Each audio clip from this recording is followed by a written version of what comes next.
জানেন, ভগবান শ্রীকৃষ্ণ এবং রাধারানী দুই শরীর কিন্তু এক আত্মা।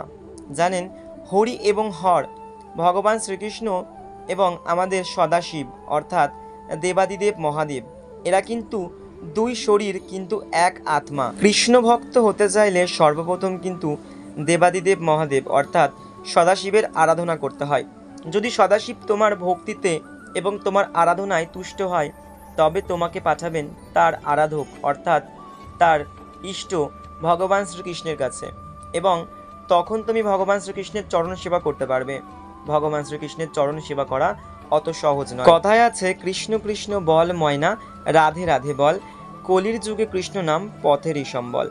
অর্থাৎ এই কলিযুগে তুমি কালীর নাম করো, শিবের নাম করো, আর যারই নাম করো না কেন, যদি কৃষ্ণ নাম না করো তবে তোমাকে কেউ উদ্ধার করতে পারবে না। যখন ভগবান